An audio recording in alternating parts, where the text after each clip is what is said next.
Hey folks, welcome to Kevin's commentary on comics. This is an episode that will not feature a single shot of me because it's spring and that means allergies and that means I have them and that means my nose is red, my eyes are red and watery, and in general, it's just not a pleasant sight to see. Not that it's generally a pleasant sight to see me, but even more unpleasant than normal. But never fear, the show must go on, so I will at least do the voiceover for this one as we take a look at my 7-Eleven superhero Slurpee Cups.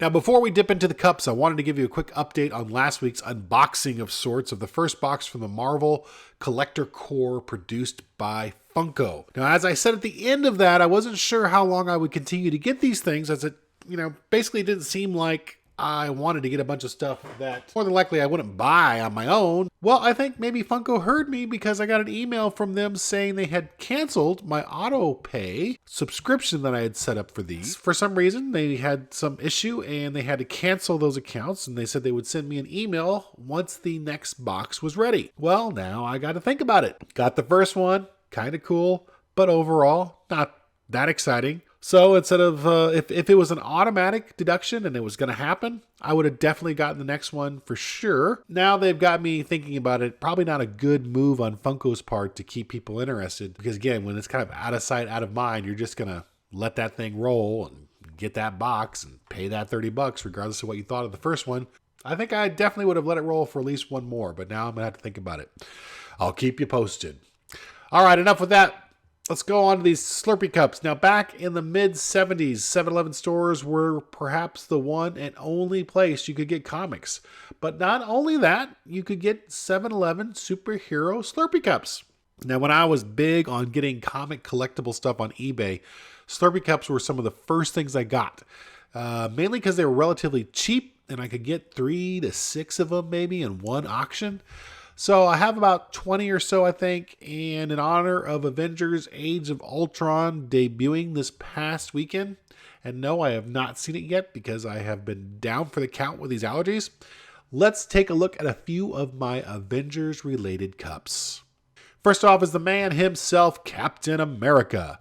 Now this graphic is probably, I think, one of the most iconic images of Cap as he's running into battle, fists flying, the shield in place, with a big fat grin on his face. What's he so happy about? Also, check out the classic font they use for the Cap logo with the kind of red, white, and blue. I've always loved that. Now, on the back, this is one of the cool things they did with the cups issued in 1975, where the characters give a very brief recap of their origin. 7-Eleven did another run of these in 1977, but it was a wraparound image and did not have these little origin capsules, I guess. So Cap says, "During World War II, I was a living symbol for all that America stood for. Some would say that the war was won due to my inspiration alone, but you'll never catch me saying that. Not Captain America!" Say that's interesting because he just said that. And I could do a better voice if my voice wasn't riddled with mucus and allergy-laden pollens. Anyway, next up we have Iron Man, and you can definitely tell that this is old school because Shellhead's faceplate has the nose slot. Could always date Iron Man back to wherever the mid-70s because he had that little slot in his nose, which I always thought was funny. He got the big-time suit of armor, but he needed that little slot for breathing. On the back, this cup also shows the age of this cup. Because Tony Stark says, "The world does not dream that beneath my iron mask there lurks Tony Stark, billionaire industrialist, and that only this armor keeps my weakened heart beating and myself alive." So pretty much everybody knows nowadays that Stark is Iron Man. And also that doesn't sound anything like the Tony Stark from the movies and currently from the comics. Because I don't think he would ever use the phrase, "Beneath my iron mask lurks Tony Stark." Lurks Tony Stark. Next up, we have one of the two new characters introduced in the latest film. Here is the Scarlet Witch looking nothing like she does in the movie. And it's pretty obvious here that she never had a book of her own, as looks like they kind of used just some standard stock fonts for her name. The back has her saying, "Along with my brother Pietro, whom you've come to know as Quicksilver, I once used my mutant powers for the forces of evil, but now I have allied my magic with the Avengers, who are proud to have as a member the Scarlet Witch." All right, I know, can't really do a female voice. And how could I have the Scarlet Witch without having her brother Quicksilver? Now, I do like this image of him apparently bursting out of the cup. This is his classic light blue costume with the lightning bolt across the chest. Very simple, yet very effective.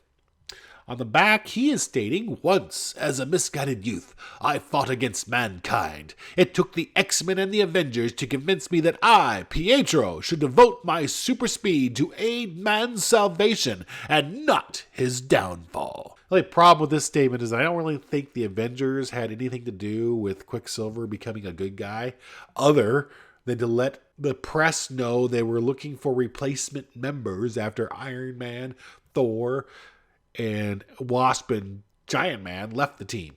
So I guess that was a way of convincing him. I don't know. This is a description that was on the back of a drink that is basically frozen flavored sugar water. So really, can we rely on it for its accuracy? I don't think so.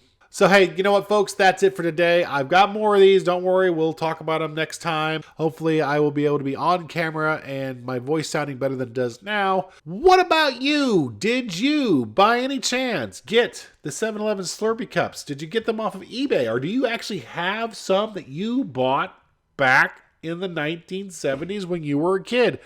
And if you've got some from there that you've actually kept that you bought yourself, kudos to you, because that's a feat in and of itself. Let me know. Leave a comment below if you do have them. But for now, my name is Kevin. That was my commentary.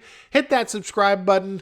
I promise I won't sound as terrible as this with the next episode. Well, actually, you know what? I'm not going to promise that because the next episode's in a couple days and I may not be through these allergies yet.